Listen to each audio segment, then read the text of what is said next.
ഇന്ന് നമുക്ക് മസാല സ്റ്റഫ് ചെയ്ത ഒരു ഇഡ്ഡലി ഈ രീതിയിൽ ഇലയിൽ വെച്ച് നമുക്ക് ചുട്ടെടുക്കാം.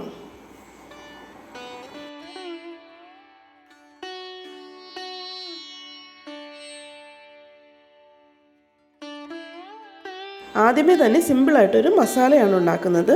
നമ്മൾ മസാല ദോശയൊക്കെ ഉണ്ടാക്കുന്ന പോലെ തന്നെ കടുകിട്ട് പൊട്ടിക്കഴിയുമ്പോൾ കുറച്ച് ഉഴുന്നിടും, പിന്നെ ശകലം ഇഞ്ചി നമ്മളൊരു കുഞ്ഞു കഷ്ണം ചെറുതായി അരിഞ്ഞു വെച്ചിട്ടുണ്ട്, പിന്നെ പച്ചമുളക്, കറിവേപ്പില, പിന്നെ കൊത്തി അരിഞ്ഞു വെച്ചിരിക്കുന്ന സവോള. ഇത്രയും കാര്യങ്ങൾ നമ്മൾ ആദ്യം ആ എണ്ണയിലേക്കിട്ട് ഒന്ന് വഴറ്റിയെടുക്കണം. ഇനി അതിലേക്ക് കുറച്ച് മഞ്ഞൾപ്പൊടി മാത്രം ചേർത്താൽ മതി, വേറെ പൊടികളൊന്നും ഇതിലേക്ക് ചേർക്കുന്നില്ല. പിന്നെ നമ്മൾ ആദ്യം തന്നെ പുഴുങ്ങി ഉടച്ചു വെച്ചിരിക്കുന്ന ഉരുളക്കിഴങ്ങ് കൂടി ഇതിലേക്ക് ചേർക്കണം.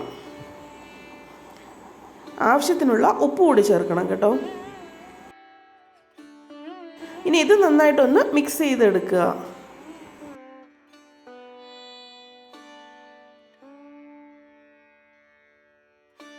ഇത്രയേ ഉള്ളൂ, മസാല റെഡി ആയിട്ടുണ്ട്. ഇനി നമുക്ക് ഇത് അസംബിൾ ചെയ്യാൻ തുടങ്ങാം. അതിനായിട്ട് ആദ്യം തന്നെ ഒരു ഇഡ്ഡലി ചെമ്പിൽ കുറച്ച് വെള്ളം എടുത്തിട്ട് അത് നന്നായിട്ട് തിളക്കാനായിട്ട് വെച്ച് കൊടുക്കുക.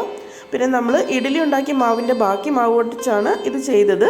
അപ്പോൾ ആ ഇഡ്ഡലി മാവ് നമ്മൾ എടുത്തു വെച്ചിട്ടുണ്ട്. ആവി നന്നായിട്ട് വന്ന് തുടങ്ങുന്ന സമയത്ത് നമ്മൾ വാട്ടിയ ഒരില എടുത്തിട്ട് ആ ഇലയുടെ പീസിൽ നമ്മൾ അടയൊക്കെ കോരി ഒഴിച്ച് ചെയ്യുന്ന പോലെ തന്നെ ഇഡ്ഡലി മാവ് നല്ല കട്ടിക്ക് കോരി ഒഴിച്ച് പരത്തി ഇങ്ങനെ എടുക്കണം. വേണമെങ്കിൽ ഇലയിൽ ചെറുതായിട്ടൊന്ന് എണ്ണ തടവിയിട്ട് ചെയ്യാം. അപ്പോൾ നമുക്കത് ലാസ്റ്റ് ആ ഇല മാറ്റിയെടുക്കാൻ എളുപ്പമായിരിക്കും. വാട്ടിയ ഇലയിലേക്ക് ശകല എണ്ണ തടവിയിട്ട് ഇഡ്ഡലി മാവ് കോരി ഒഴിക്കുക. അത്രയാണ് ചെയ്തത്. ഇനി അതിൻ്റെ നടുക്കിലേക്ക് നമുക്ക് കുറച്ച് ആ മസാല ചേർത്ത് കൊടുക്കാം. ഇങ്ങനെ മസാല വെച്ചിട്ട് നന്നായിട്ട് അമർത്തരുത് കേട്ടോ, പതുക്കെ ഒന്ന് വെക്കാനേ പാടുള്ളൂ.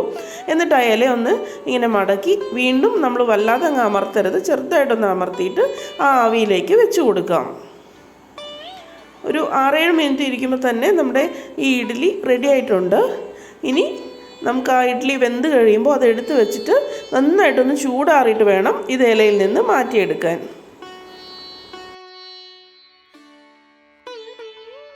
ചൂടാറിക്കഴിയുമ്പോൾ പതുക്കെ ആ ഇല നമുക്കിങ്ങനെ വലിച്ച് എടുക്കാവുന്നതാണ്. അതിനുശേഷം ഇത് വീണ്ടും കമത്തി വെച്ചിട്ട് അപ്പുറത്തുനിന്നും ഇല വലിച്ചൂരിയെടുക്കണം. അങ്ങനെ എടുക്കുന്നതായിരിക്കും എളുപ്പം.